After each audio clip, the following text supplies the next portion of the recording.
Hello girls, BA second year. Previous poem हमने जो पढ़ी थी वो हमारी थी लंदन पोएम। ठीक है, आई थिंक आप लोगों को समझ में आ गई होगी और उसके पॉइंट्स भी हमने डिस्कस कर लिए थे। If you have any problem then please talk to me and call me and whatever you want message me. Okay, now we are reading और next poem Percy Bysshe Shelley, जिसको saying here we are PB Shelley।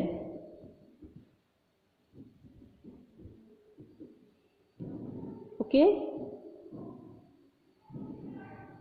PB Shelley। okay, today we are reading about PB Shelley Ode to the West Wind। poem is this Ode to the West Wind। here you look, this is your poem, text of the poem PB Shelley Ode to the West Wind। wind means there is air, okay, west wind, Ode to the West Wind, this poem। and this is small long but not hard। okay, so today we introduce about the poet। Today we introduce about the poet। Poet is this PB Shelley। okay, so here we can explain about the PB Shelley। full name is this Priestley Basil Shelley। okay, this is date of year and birth of year and death of year। okay, तो आप लोगों को ये चीज़ आपको याद रखनी है अच्छे से। ठीक है, क्या याद रखना है आपको? सबसे मेन जो आपको ये याद रखना है और साथ साथ में मैं हाईलाइट करती जाऊंगी जो आपका इसमें मोस्ट इम्पोर्टेंट है। पढ़ेंगे हम पूरा, लेकिन मोस्ट इम्पोर्टेंट को हाईलाइट करना है आपको। ठीक है, ओके, तो now you can look here, 1 second hold.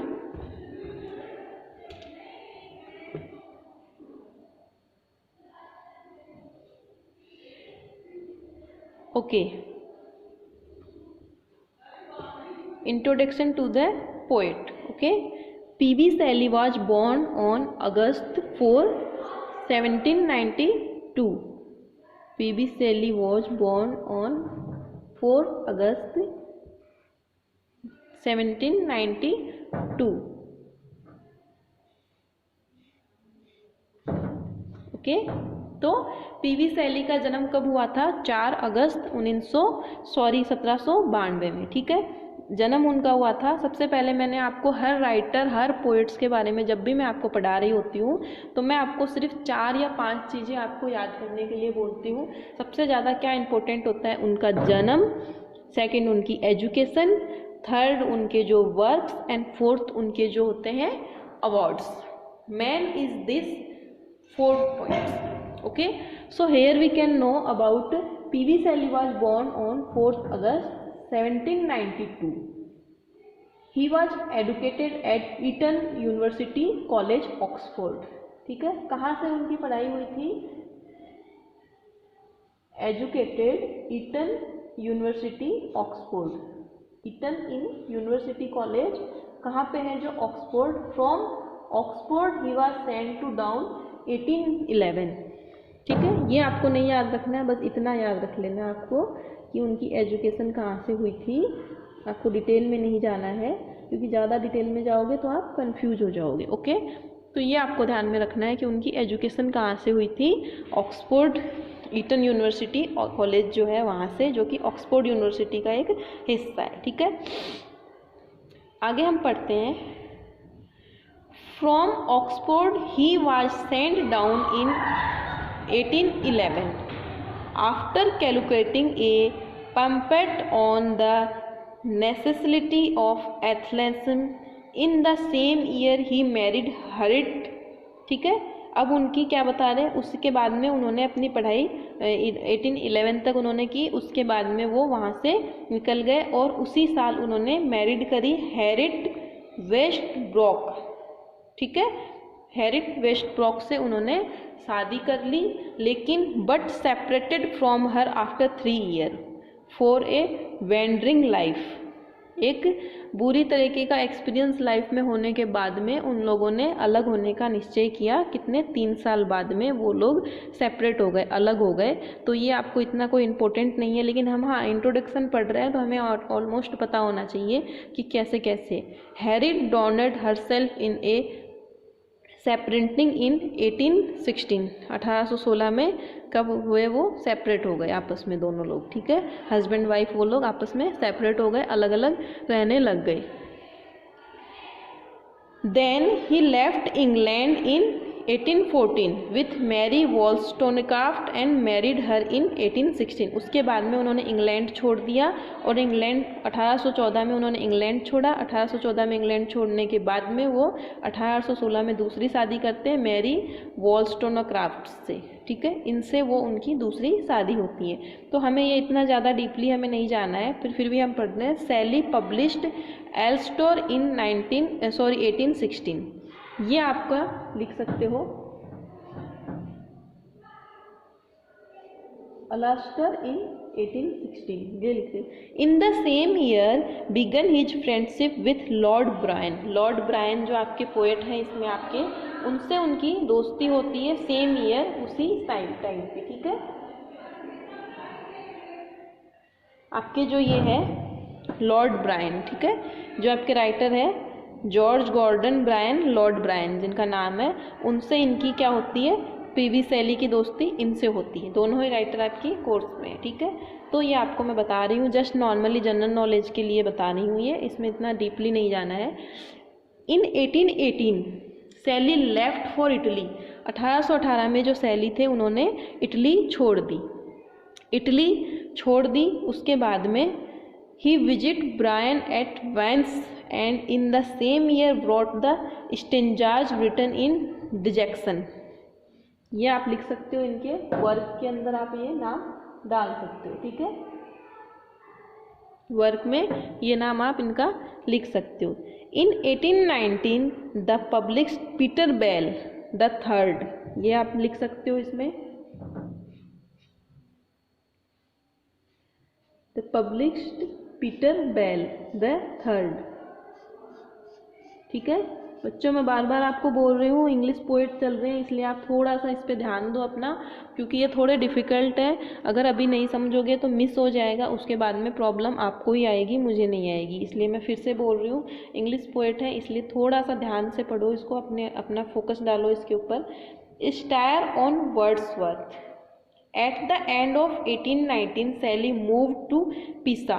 पिसा चले जाते हैं 1819 के लास्ट में। जो शैली है वो वहाँ से इटली से कहाँ चले जाते हैं, पिसा चले जाते हैं, ठीक है।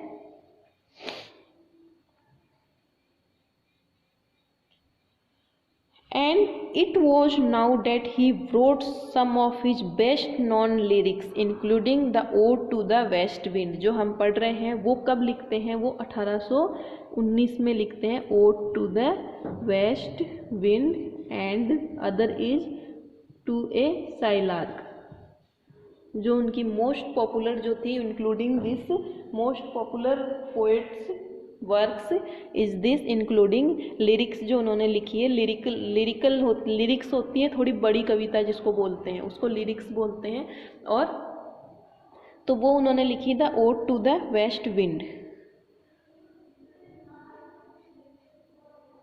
Odd to the west wind and to a skylark, to a साइलार्क।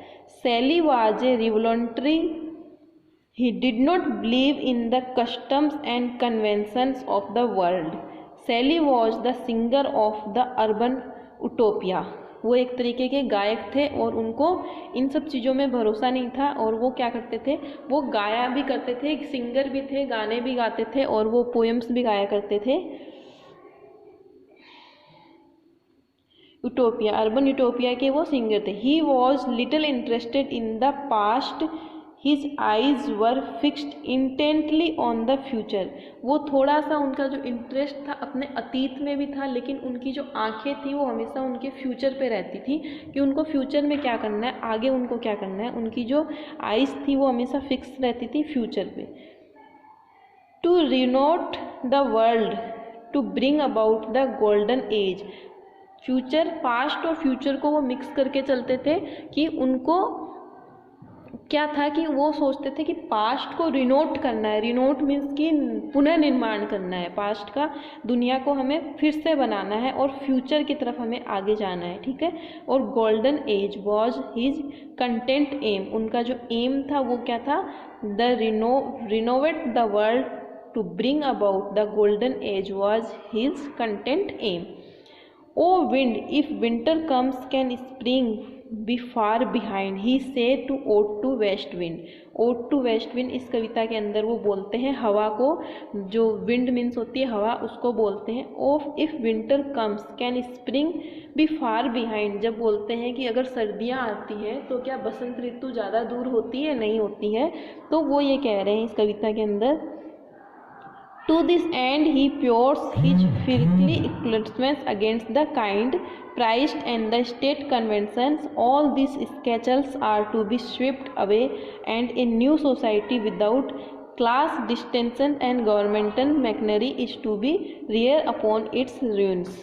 कहने का मतलब क्या है कि वो एक तरीके की वो वेस्ट विंड, जो ओड टू वेस्ट विंड है, जो वेस्ट विंड जो आती है वो एक तरीके का रिनोवेशन लेके आती है, मीन्स कि जो पुरानी चीज़ों को वो उड़ा के ले जाती है और एक नया मतलब विंटर आती है, सर्दियाँ आती है तो पत्ते झड़ना, सब कुछ होना, और उसके बाद में क्या होता है, रिनोट होती है, वर्ल्ड जो है वो रिनोट होती है, दोबारा से एक नई सृष्टि का निर्माण होता है।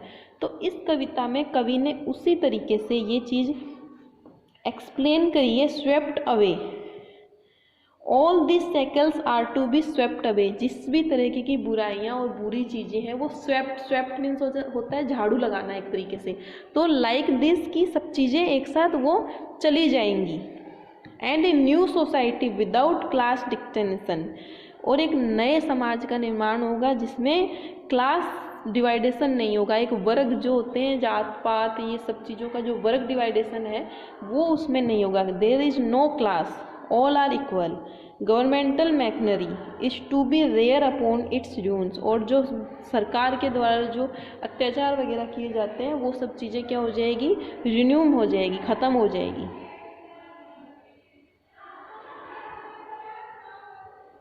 The most glowing picture of such a society is presented in his Promethean Earthbound. Shelley was too intensely preoccupied with the world of idea that his poetry has acquired a visionary vagueness, but it must be admitted that when he so desired it could rise equal to the demand of the concerned reality as it witnessed by his, ठीक है, can see. ये इतना important नहीं है, जो important है वो मैं आपको बता चुकी हूँ, लेकिन पढ़ रहे हैं। The second defect is said to be his obscurity which marks some of his passage of merely jumble of the glittering words to image, but when all has been said and shown of the impression done by the impression remains that Shelley in the great poet of hope just Wordsworth of wisdom, ठीक है। तो ये हमने इनके बारे में पढ़ा, आगे हम देखते हैं क्या इम्पोर्टेंट है इसमें।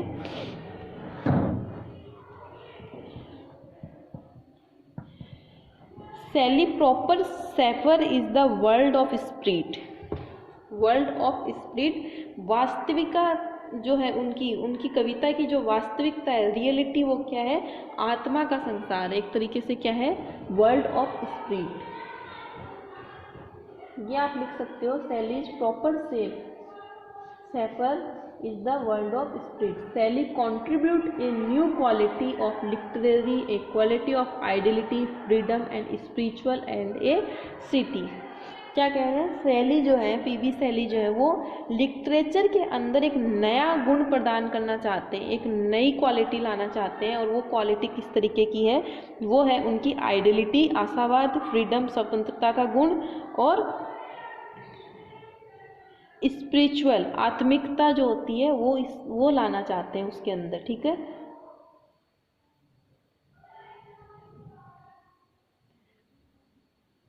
To literature a quality is identity, freedom, spirituality. He had metaphysical bent of mind, ठीक है। Swinburne speaks of Shelley in a following words: Shelley outsang all the poets on record, but some 2 or 3 thoughts all save, ये आपको ज़रूरी नहीं है, इतना कोई important नहीं है इसमें, आगे हम देखते हैं। Poet explains his lyricism is the keynote of his poetry and him he will be recognized supreme lyrical genius like Brian Shelley was inspired by idealism political action। ये आप लाइन देख सकते हो, किससे इंस्पायर थे ये? आइडियलिज्म, आशावाद और political action. He died at the age of 30 by drowning a boat accident. Boat accident में उनकी माना जाता है कि उनकी मृत्यु हो गई थी, ठीक है। तो ये चीज़ इनकी मेन इम्पोर्टेंट है।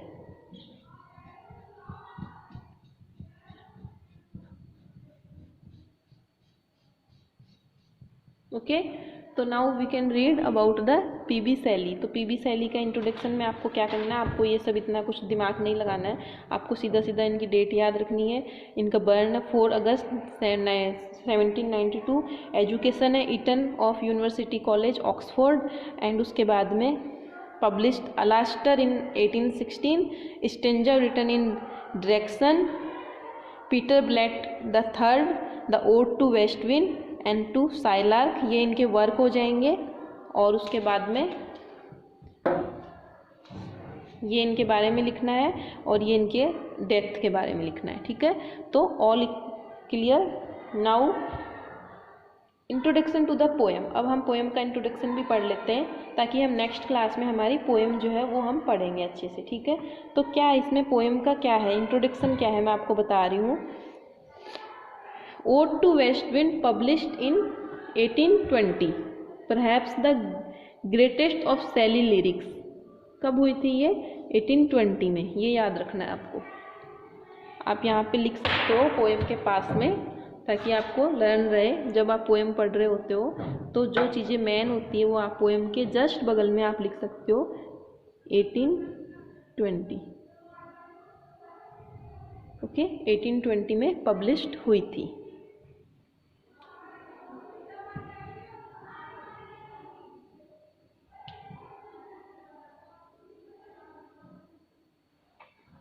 वेस्ट विंड, वेस्ट मीन्स क्या होता है? पश्चिम, ठीक है। पश्चिम से आने वाली हवा, किसको संबोधित कर रहे हैं यहाँ पे पोएट जो है, किसको आइडेंटिफाई कर रहे हैं? पश्चिम से आने वाली हवा। Ode to the west wind. Shelley's lyrics, it is a lyric of great complexity, ये उनकी रचनाओं में एक महान रचना है। The natural pattern of leaf, cloud and waves, किसका वर्णन किया गया है इसके अंदर? लीफ मीन्स होता है पत्ते, क्लाउड मीन्स होता है बादल, और वेव्स मीन्स होती है लहरें, ठीक है। 3 चीज़ें हैं, पत्ते, बादल और लहरें, ये याद रखना है। ये एक महान रचना है इनकी, और इसके अंदर उन्होंने 3 चीज़ों का वर्णन किया है। First is that leaf, second is cloud and third is waves. Waves means होती हैं लहरें।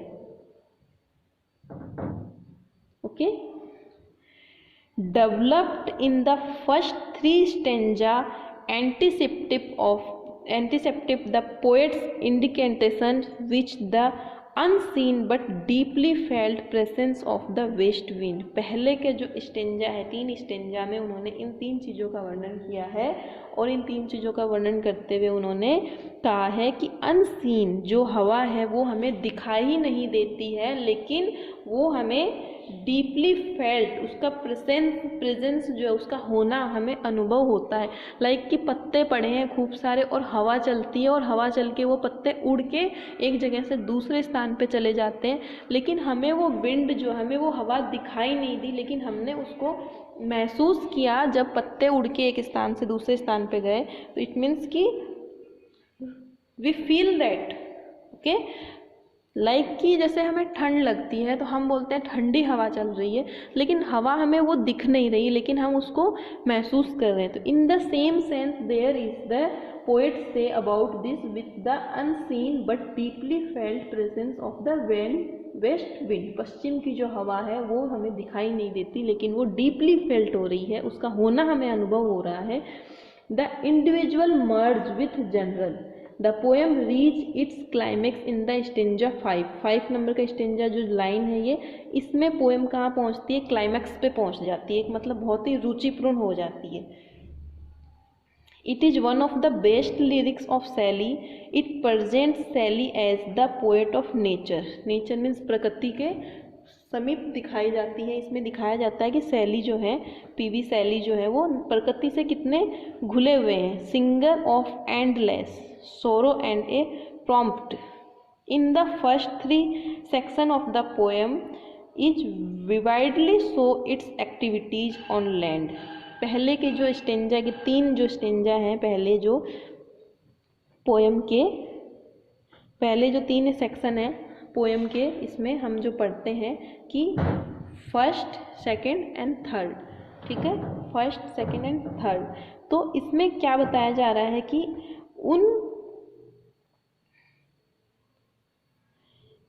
किस तरीके से वेस्ट विंड जो है पतझड़ से संबंधित है। पतझड़ जो पत्ते झड़ते हैं जिस मौसम के अंदर, उस मौसम से संबंधित है। और कवि जो पहले 3 सेक्शंस जो उनमें पृथ्वी, आकाश और सागर पे इसके प्रभाव को जीवन का वर्णन करता है कि किस तरीके से पृथ्वी के ऊपर, आकाश के ऊपर और समुद्र के ऊपर इसका प्रभाव पड़ता है हवा का, ठीक है।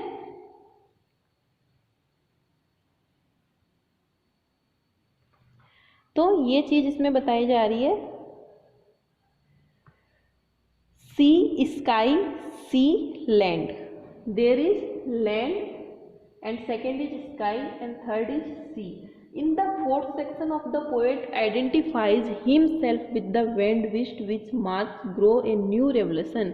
4th वाले सेक्शन के अंदर उन्होंने दिखाया कि 3 चीज़ों को बदल के 4थे सेक्शन के अंदर पोएट ये दिखाते हैं किस तरीके से नवयुग का निर्माण होता है। लाइक कि चीज़ें जब चली गई है तो नई कोपलें आ रही हैं, नए पेड़ खिल रहे हैं, नई नई सब कुछ नया निकल के आ रहा है। पतझड़ के बाद का जो सीजन होता है वो दिखाया गया है इसके अंदर। He hopes to bring about a new social order with the help of the west wind. His words sweep along with the rush of the wind. Metaphors succeed metaphor and the simile after simile with a wide rapidly. इसमें metaphor और simile ये 2 चीज़ें बहुत अच्छे से use में ली गई है। The poem is ode to compose in a Italian verse. किसमें है? इटालियन भाषा में है। From called terza rima. Each stanza is planned like a sonnet, ठीक है। हर स्टेंजा इसका क्या है, एक सोनेट की तरह प्लान किया गया है। सोनेट मीन्स होती है 3 और 3 6 14 लाइन्स, ठीक है। सोनेट बोलते हैं 14 लाइन्स की छोटी पोएम होती है, उसको सोनेट बोलते हैं, ठीक है। तो वो मैं आपको बता दूंगी सोनेट क्या होती है। 14 लाइन्स, ओके, ये there is 14 lines. Sonnet content 14 line. The lines are iambic pentameter, ठीक है। ये इसका स्ट्रक्चर है। जब हम इस पोएम को एक्सप्लेन करेंगे, मेन पॉइंट्स डिस्कशन करेंगे, तब हमें ये काम में आएंगी ये सारी चीज़ें कि पोएम की थी स्टाइल कैसी है, पोएम का स्ट्रक्चर कैसा है, पोएम की लाइन्स कैसी हैं, पोएम की सारी चीज़ें, ठीक है। This poem is only of Shelley greatest achievement and has a deep human and political interest. He compose this poem after he left England. England छोड़ने के बाद में उन्होंने ये पोएम अपनी लिखी थी, forever. And he had been refuse to guardianship of his own children from the first wife. Moreover, his ambitions of regret of the society was not fulfilled. Naturally, he was feeling much depressed and had no peace of mind.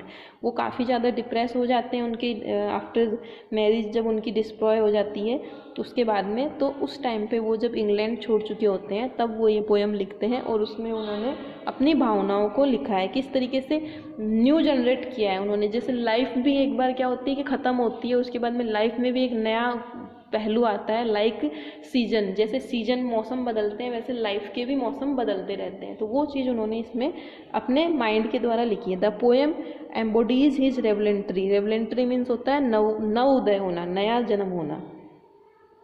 Reformist zeal, his lofty idealism and invincible optimism despite the crushing calculatedness of his life.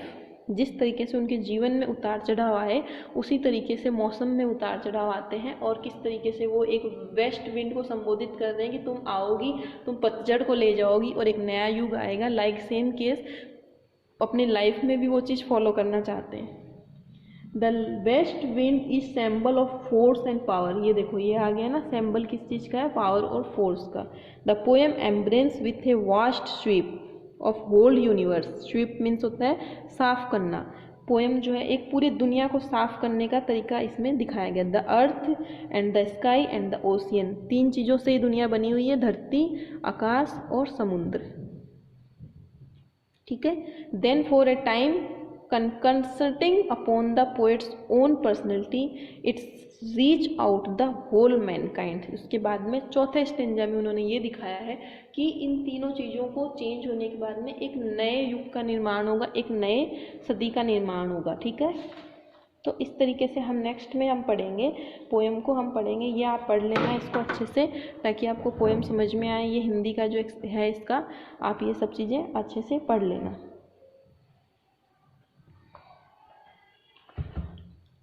Poem थोड़ी सी long है, हम easy पढ़ेंगे, आराम से पढ़ेंगे, इतनी जल्दी नहीं पढ़ेंगे। फर्स्ट स्टेंजा में मैंने बताया है स्काई, अर्थ है। सेकंड स्टेंजा में स्काई का वर्णन एंड थर्ड के अंदर ओशियन है, और फोर्थ के अंदर है उसको रीजनरेट करने का।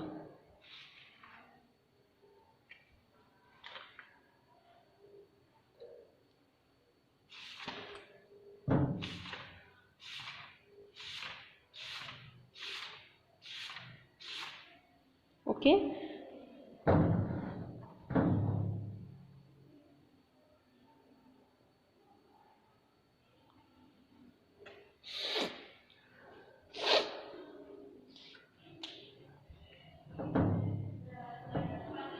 एंड कोई प्रॉब्लम आपको इसमें हो, समझ में नहीं आए, तो आप मेरे से पूछ सकते हैं। फिर से कह रही हूँ मैं बार बार, इसमें ज़्यादा आपको डीपली नहीं जाना, मैं एक बार हाईलाइट करके बता देती हूँ आपको। इसमें इंट्रोडक्शन द पोएम के अंदर ये आपको मैंने बताया है कि ये इसकी पोएम है,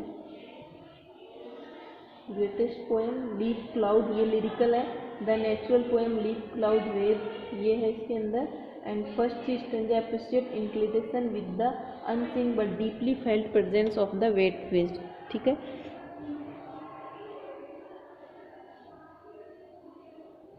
एक यहाँ से आप देख लेना इसमें metaphor, simile after simile repeatedly, ये एक लाइन देख लेना इसके अंदर आपका है जो काम की है। ये इटालियन वर्स, ठीक है, यहाँ तक ओनली इटालियन वर्स, ये छोड़ देना। Each stanza plan like a sonnet 14 lines and iambic parameter pentameter, ये देख लेना आप इसमें। ठीक है। और ये the west wind is the symbol of the power and force, ये आ जाएगा। यहाँ से the earth, the sky and the ocean, then the time concern the poet own personality the reader of the whole mankind, ये last का हो जाएगा आपका। ठीक है। तो इस तरीके से आपको इंट्रोडक्शन और पोएट का और पोएम का दोनों का इंट्रोडक्शन आपको समझ में आ गया होगा।